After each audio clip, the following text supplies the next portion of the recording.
Hey everybody, thanks for pressing play. In this video I want to show you this car here. This is a 2020, it's a Skoda Karoq and it's a 1.6 TDi, 115 horsepower, what's called a style model. Brian's my name. If there's any information you want on this car, please do give us a call, text, WhatsApp 086 843 1945. And I'll be happy to run through information on the car, information on trading in your car, information on financing if you give me a call, text or WhatsApp. Alternatively, if you're somebody that's watching on YouTube and you want to know more about this type of car, just let me know in the comment section below, and if we still have the car here, I'll do my best to find out the answer for you. In this video, I'd like to just run around the features on the outside of the car and the inside of the car and go for a quick drive in the car as well. It's not a car that we commonly get here, so it's kind of, I'm feeling my way along here, but it looks like a really nice car. The car's actually had one previous owner, privately owned, and the previous customer is actually a really good customer from the garage here. So let me just show you some of the stuff on the outside that I think is pretty cool. When we took the car in first, I was unfamiliar with it. I actually brought it home the first night and it's got really nice LED headlights. So what I mean is you have a dipped headlight here, which is a nice LED. You've got full headlights here, which are nice LED. There's LED indicators all the way along, and that's also your daytime running light. And even these little fog lights down here are also LED as well. Another cool thing to do with nighttime on this car, when you open up the door, check it out. It's actually a Skoda written down along through there. Really small thing, but just at night time it's deadly. It looks really cool. And actually when you open up the door as well at night, it also has these puddle lamps which light up underneath. They won't illuminate now because it's a little bit bright, but when I parked it outside the house at night, just when I saw all the LED lighting and even the way the doors open with the light on the ground and stuff like that, I thought it was really cool and classy. From the rear it's the same thing as well. These are big long LED strips on the rear of the car, so they look pretty cool on either side as well.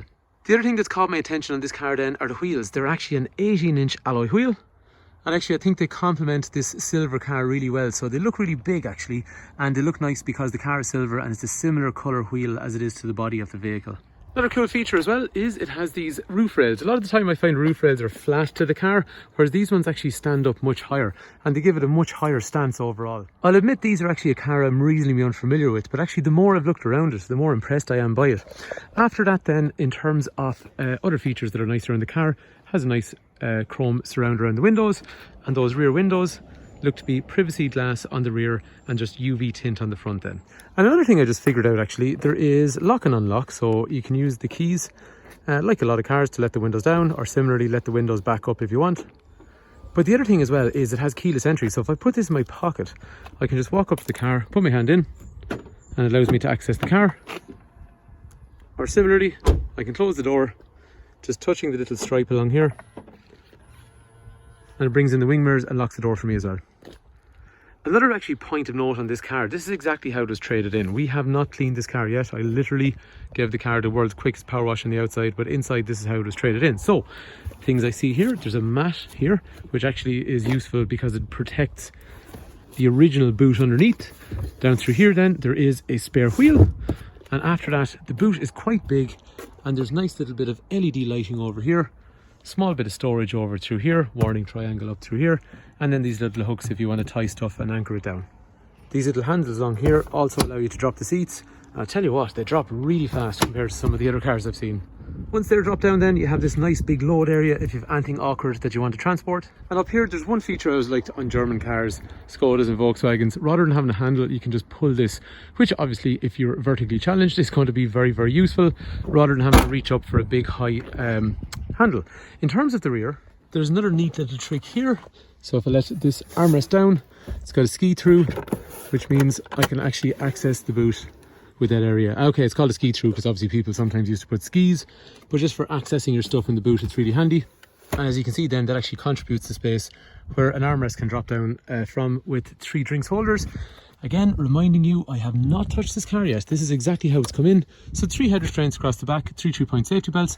The interior is in excellent condition. The car hasn't really been used as a family car. Brushed aluminium along the doors. There is a chrome effect along the door handles, electrics for windows, but obviously child locks back here too. One thing I have to say I find about the Volkswagen Skoda family of cars, how do you describe it? The footwells are really deep in them. So this is the legroom I have sitting behind myself, which is quite good. But the headroom I have to say is actually probably superior to some of the cars we sell. It's really high back here as well. And closing this, it's really comfortable, but it's hard to describe. The floors are just really deep, and it's really comfortable, so it's really nice. Other things then down here, there is ventilation and some storage down through here as well, and also a 12 volt outlet a little bit lower with kangaroo and kangaroo pocket on either side.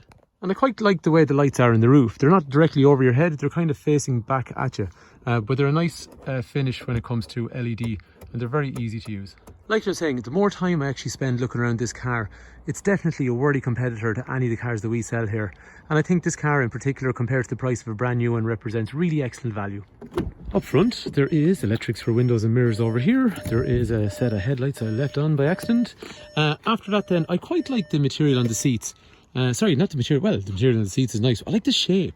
It's an unusual sort of shape, and there's excellent peripheral support either side, more so than in a lot of other cars. I know there's VRS versions of Skodas and they always have really nice bucket seats, but even as a non-VRS version, that is an extremely comfortable looking seat, the way it wraps around you on the peripherals either side. We talked about the car being keyless, actually nice aluminium pedals there. So to start the car, it's engine start stop over here. And if you're a plonker like me, for the first couple of times, you're just going to keep trying to put this in where there is nowhere to put it, obviously because it's keyless. But you do get used to it after a while. So the seat that I'm in is obviously height adjustable upwards and downwards. The steering wheel is rake reach, which means it goes in and out and up and down. Fine. I've got lumbar support for my lower back, but actually the passenger has also got lumbar support for their back. And if I know Volkswagen, Audi and Skoda cars, I bet, yeah, the passenger seat is height adjustable. It's something that gets so overlooked on so many cars. Again, looking at condition, it's really nice. I know it's a nearly new car, but it's just nice to see. This is exactly how the car was traded in. A little bit of storage over here. There's an armrest down through the centre, which goes backwards and forwards. And I haven't hoovered it yet. Okay, yes, there's a little bit of a crumb or dirt in through there, but I assure you, that's as bad as it gets in the car, and considering we haven't cleaned it yet.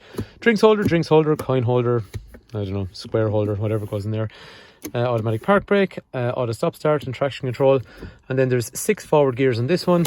There is a storage area here with a 12 volt power outlet and a USB connector, or you can close it over, and it's a nice piano black finish with, again, brushed aluminium and chrome all the way around. So if you start the car, then you got climate control on either side. You got a button, oh my god, a warning for the door. That's really annoying. Okay, there is a negative on this car. It just beeps when the door is open. Anyway, lots of cars do. So passenger and driver are independent. Speed up and slow down the fan. Do you know what? It's nice. It's easy to use. It's straightforward. The screen is absolutely massive, and the reverse camera is super massive. So it's also got, I'm just going to try and reverse towards something here and hopefully not into it. So yeah, I got sensors that's telling me over here what's going on. But I have an excellent wide camera as well, so it's quite a large screen. These are touch and swipe, very easy to use. It will have Apple CarPlay and Android Auto if you want to use maps.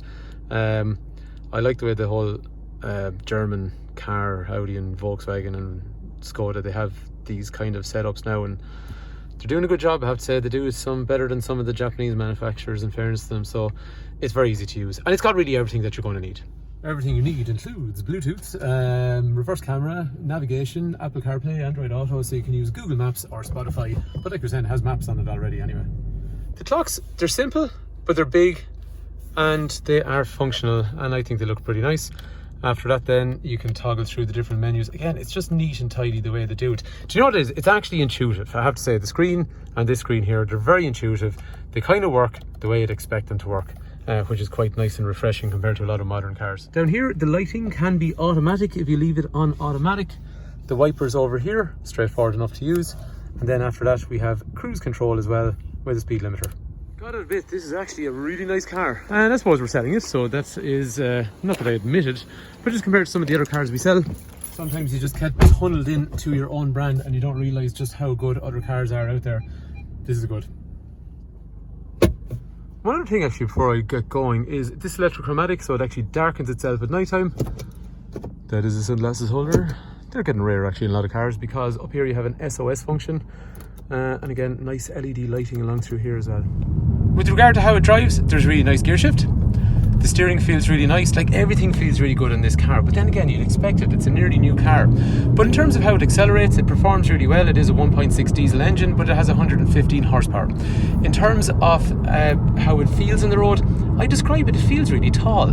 It feels grand on the corners, but what I find is it just feels like a tall car, and it's a nice elevated driving position. Anyway, if the car's of interest, please do get in contact. 086 843 1945. Brian's my name, Fitzpatricks Garage. We are a family run business in operation for almost 70 years. Thanks a million for watching. Hopefully the car's of interest.